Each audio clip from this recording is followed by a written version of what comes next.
Bonjour à tous, je vais vous présenter mon exposé sur François Villon. Alors d'abord, je vais commencer par le présenter, puis après on va parler de quelques poèmes qu'il a rédigés. François Villon, c'est un poète du XVe siècle. On ne connaît pas grand-chose sur lui parce que à cette époque, on n'a pas vraiment pu garder des infos sur sa biographie. Mais il y a des choses qu'on connaît quand même. Par exemple, d'abord en 1431, il étudie à Paris. Après, il devient maître de la faculté des arts à l'âge de 21 ans. Durant ces années, il écrit Le Lait, qui est un œuvre très connue. Après, à Paris, il a tué un prêtre et du coup, il doit s'enfuir.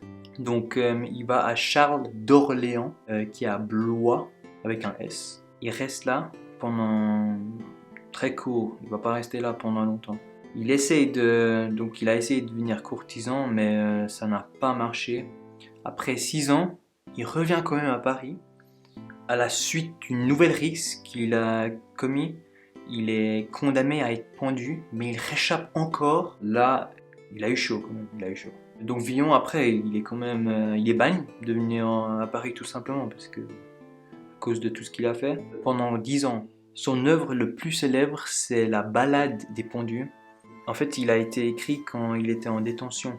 En 1461, il a écrit le Testament. La date de sa mort, on la connaît pas, mais c'est sûr qu'il n'a pas vécu après 1463. Maintenant, je vais vous parler d'un œuvre que François Villon il a fait. Il s'appelle Le Testament. François Villon il a créé cette œuvre en 1461 en été.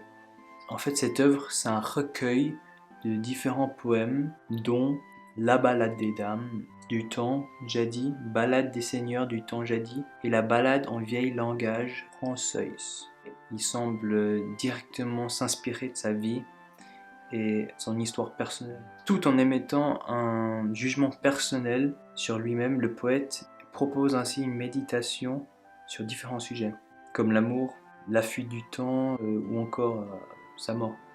Sous couvert d'ironie, le poète il évoque ses regrets, son angoisse de la mort, tout en proposant une sorte de réflexion sur le temps. Et même aujourd'hui, le Testament c'est considéré comme un chef-d'œuvre de François Villon. Je vais vous lire un résumé d'une partie. Frères humains, qui après nous vivez, n'ayez les cœurs contre nous endurcis, car sa pitié de nous pauvres avait, Dieu en aura plutôt de vous merci. Vous nous voyez si attachés 5, 6, quand de la chair que trop avons nourri. Elle est piéça, dévorée et pourrie, et nous les os devenons cendre et poudre. De notre mal personne ne s'en rit, mais priez Dieu que tous nos veuillent absoudre. À travers la première personne du pluriel, le poète parle au nom des hommes exécutés pendus. Il s'adresse aux vivants, il interpelle ses frères humains qui continuent de vivre et invoque leur pitié à l'égard des morts. Il se décrit avec les autres condamnés à mort, leurs corps pourrissants sont destinés à être anéantis. Il en appelle à l'indulgence des hommes et à l'absolution divine. Maintenant pour la suite. Ce frère, nous vous clamons, pas n'en devait avoir destin, quoique fussent oxy. Par justice toutefois, vous savez que tous les hommes n'ont pas bon sang, Razi. Excusez-nous, puis que sommes transis envers le Fils de la Vierge Marie, que ce grâce ne soit pour nous trahi, nous préservant de l'infernale foudre, nous sommes morts, âme ne nous harit, mais priez Dieu que tous nos vies absoudre. Le poète y reconnaît que le mort est juste. Il demande pourtant que les vivants plaident leur cause auprès de Jésus, afin d'être épargnés par la foudre infernale. Une nouvelle fois, le poète demande aux vivants de prier Dieu pour leur salut.